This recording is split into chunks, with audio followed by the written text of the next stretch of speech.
see what happens. No, we'll see. I mean, we have. He's a very fine man, but we're gonna make a decision sometime tonight. He's a very, very fine man. As far as Puerto Rico is concerned, that's been going, as you know, really well. It's been total devastation. We have over 10,000 people in Puerto Rico right now. We're getting truck drivers because the people from Puerto Rico, the drivers just aren't there. They're looking for their homes. They have a lot of other problems. Likewise with the police force, but I think it's going really well considering. Rick Scott was just up, governor of Florida. That's been a success. Rick is going to get involved also with Puerto Rico.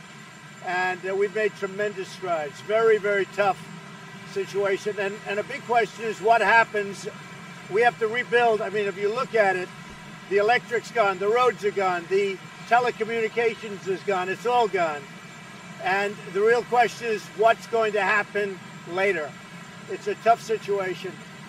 The loss of life, it's always tragic, but it's been incredible, the results that we've had with respect to loss of life. People can't believe how successful that has been, relatively speaking.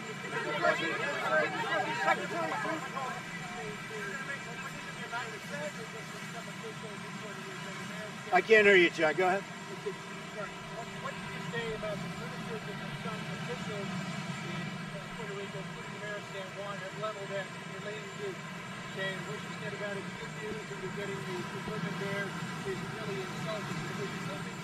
Well, I'll tell you, the governor of Puerto Rico has been unbelievably generous with his statements. I mean, he's been praising our efforts. And this is a very difficult, this is a total devastation. When you look at Texas and when you look at Florida, you know, it's a whole different level. Nobody's ever seen, when you have a Category 5 wipe out an island like this, because you have nothing. You don't have the roads, you don't have anything, and you don't have the people even to operate the equipment.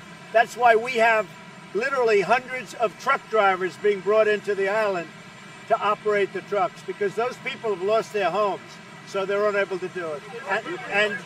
And the police have lost their homes, so they're unable to do it. So it's a tough situation, John. Was the link wrong to say that Puerto Rico was a good news story?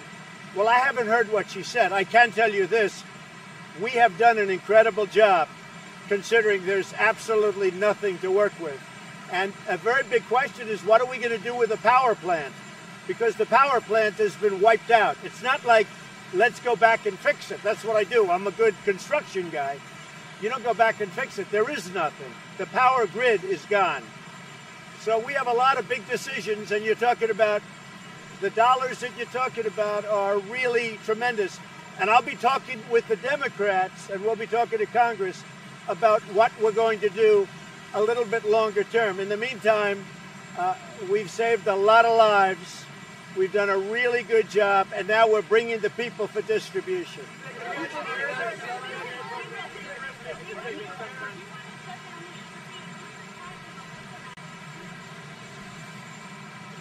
In Cuba? Well, you know the problem we've had in Cuba, and we'll be coming out with something, but there was a big problem in Cuba, so we'll be announcing that fairly soon.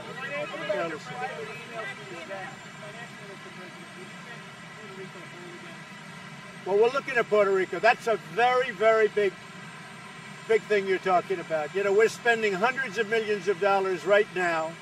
It's a territory, and these are great people. I know the people very well. These are great people. But, you know, there's a massive investment. You are rebuilding all of it at some point. As you know, there is, you know, hundreds of millions. There's a tremendous amount of money already invested in Puerto Rico by others before the storms. And that money has been in serious trouble. So now on top of it, a lot of other money. So a lot of, look, a decision has to be made. What are you going to do? Puerto Rico was flattened. And a big decision comes as to what are we going to do. But I'm there to help, I can tell you that.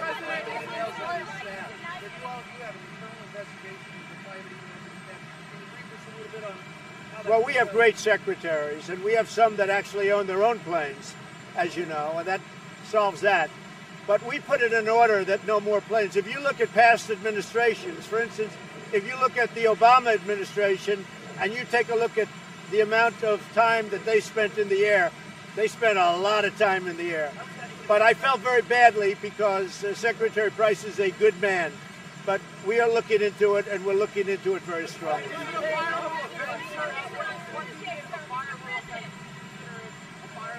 Well, we'll take a look. I'll be announcing something in the pretty near future.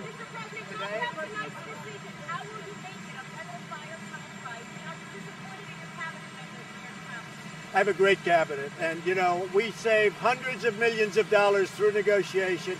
I'll give you an example. With the F-35 fighter plane, myself, I've saved hundreds of millions of dollars in negotiating, and that's one of the reasons I don't like seeing anybody even have a question about, you know, flying. I just don't want to do that. We're saving tremendous amounts of money no matter where we go. If you look at what we've done in Florida or Texas, we've done that for relatively little compared to what other people. So I don't like to see that happen. And I think it's a shame because as a human being, Tom Price is a very good man, I can tell you.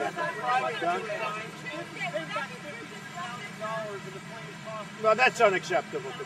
No, no, that would be unacceptable. Steve, go ahead. I've had 4 meetings for Fed chairman, and I'll be making a decision over the next 2 or 3 weeks. What about the use of private emails from your staff? What? Where are you in the search for the new Homeland Security Secretary? We are, well, first of all, Brock has done a fantastic job at FEMA, and Elaine Duke is acting and she's working very hard. And, you know, I think what FEMA has done has been incredible between all of these hurricanes and doing so well. But we'll be making that decision probably within a month. Homeland Security, yes.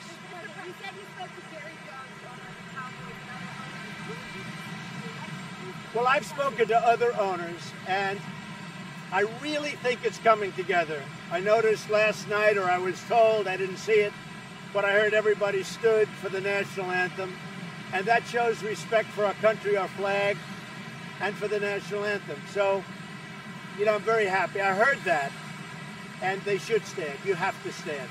It's our national anthem. You have to stand. I spoke to numerous team owners. I have many friends. I did speak to Jerry, yes. Okay, thank you. Not a question of confidence. I was disappointed because I didn't like it, cosmetically or otherwise. I was disappointed. And, you know, this is an administration that saves hundreds of millions of dollars on renegotiating things, on new trade deals that you'll be seeing the results very soon. We're renegotiating NAFTA. We're renegotiating so many different things and making much better deals. You'll be seeing other things come up.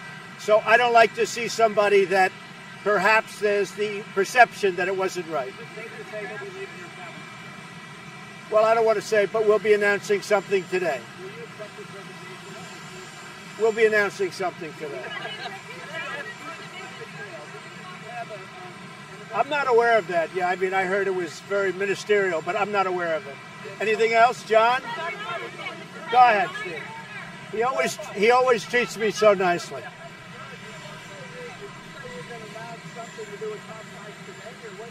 Probably today something will happen.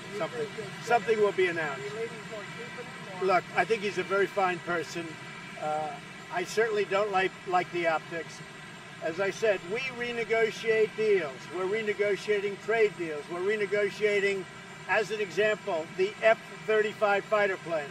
I've saved hundreds of millions of dollars. So I don't like the optics of what you just saw. Cuba, some very bad things happened in Cuba. Very bad things. Yeah. Well, you're going to see what's happening in Cuba, but they did some bad things in Cuba.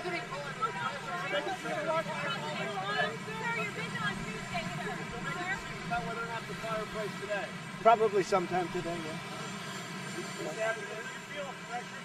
I'm not happy, okay? I can tell you, I'm not happy. Okay.